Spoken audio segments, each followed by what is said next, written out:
एक बच्चे का डाउट है from class 12th and the doubt is from physics, from nuclear physics actually, and the numerical is like this: a nucleus with mass number 184 initially at rest emits an alpha particle. पहले तो इसी को बना के देखते हैं कहीं पर.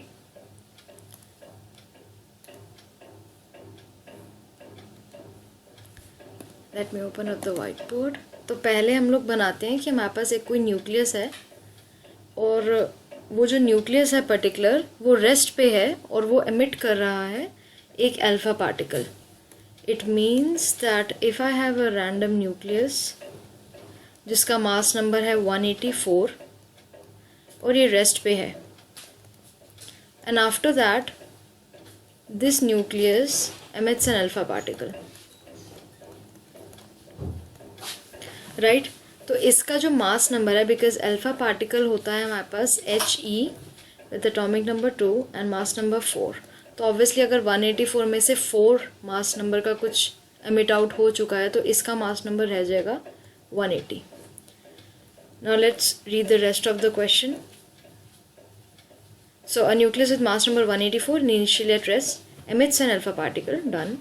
If the Q value of the reaction is 5.5 MeV, calculate the kinetic energy of the alpha particle. Means the main thing is we have to find the kinetic energy of the alpha particle which is emitted out. ये Q value कैसे use होगा numerical में, we will see that. Let's go back. So right now let's start with one thing. हमको निकालना है इसका kinetic energy. It means इसका कुछ velocity होगा. So let's consider कि इसका velocity v है जिससे ये मूव कर रहा है अल्फा पार्टिकल. ओके, ये तो रेस्ट पे है तो इसका तो डेफिनेटली जो भी वेलोसिटी है वो ज़ीरो होगा, राइट. अब हम लोग को निकालना है kinetic energy. It means let's start with the conservation of energy.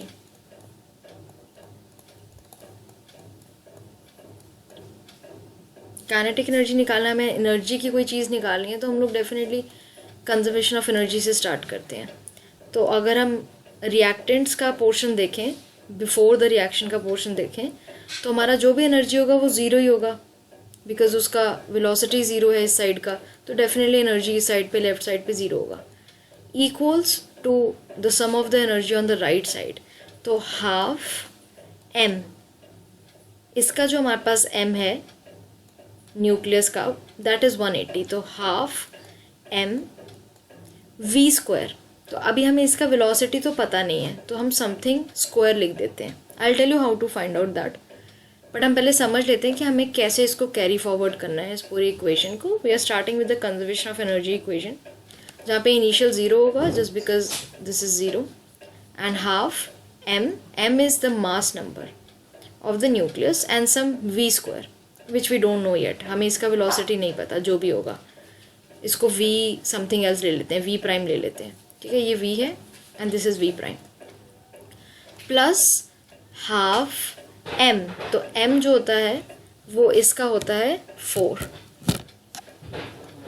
Alpha particle का v स्क्वायर. तो 4m v स्क्वायर, राइट. इसका भी आएगा 180m. ओके, तो हमारे पास हो गया इन दोनों का रिएक्शन. अब बात यह कि हमें इस ब्रैकेट्स में, खाली ब्रैकेट्स में कुछ तो रखना होगा. So to find out the velocity of the nucleus which we don't know, we should start with conservation of momentum. I could have easily started this numerical with the conservation of momentum initially, but the thing is that it is not a पत्थर का लकीर कि पहले यही निकालना है बाद में वो ही निकालना है. In some of the numericals the momentum conservation is not needed, mostly the details are given. But in some numericals like this, you should know when to find out the conservation of momentum and when for the energy.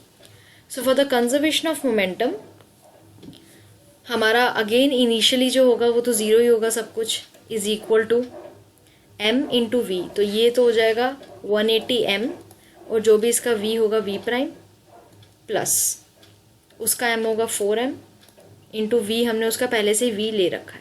तो जब आप इसको equate करोगे पूरे को तो आपके पास जो v प्राइम निकल कर आएगा वो आएगा आपके पास 4v अपॉन 180. ये हमारे पास v प्राइम की वैल्यू आ चुकी है. right? So I'm just erasing this part right now, or I can just go to the next page. So अब हम उस पूरी equation में easily half 180m और उसका जो v प्राइम स्क्वायर हमने निकाला है वो है 4v upon 180 square plus half 4m और उसका था v स्क्वायर. अब द क्वेश्चन इज कि पूरी इक्वेशन में हमारा 5.5 MeV कहाँ यूज़ हो रहा है जो हमें Q वैल्यू दिया है. पहली बात तो ये चीज़ समझो कि Q value is basically how much energy is being absorbed और एमिटेड ड्यूरिंग द रिएक्शन. ठीक है, तो ये पूरी जो हमने इक्वेशन लिखी है ये एनर्जी की तो इक्वेशन है. तो आपने इनिशियली जो था वो ज़ीरो हो गया, फाइनली आफ्टर द रिएक्शन ये हो गया, तो जो पूरी एनर्जी लगी होगी वो इस पूरे रिएक्शन में लगी होगी. So you can just easily put the entire equation equal to 5.5 MeV. मैं एक बार फिर से एक्सप्लेन कर देती हूँ कि हमारे पास ये पर्टिकुलर कैसे आया. पूरा इक्वेशन हमने 5.5 MeV के इक्वल क्यों रख दिया. The reason for that is because Q value is nothing but the energy absorbed और एमिटेड ड्यूरिंग द रिएक्शन. और हमने न्यूमेरिकल में भी यही देखा है, if the Q value of the reaction is this, मतलब पूरे रिएक्शन का ये एक पर्टिकुलर एनर्जी है. तो ये हमने कंजर्वेशन ऑफ एनर्जी का ये तो पूरा इक्वेशन लिखा है, तो हमने इसको इसी के इक्वल पुट कर दिया है. Right, now let's just solve this part.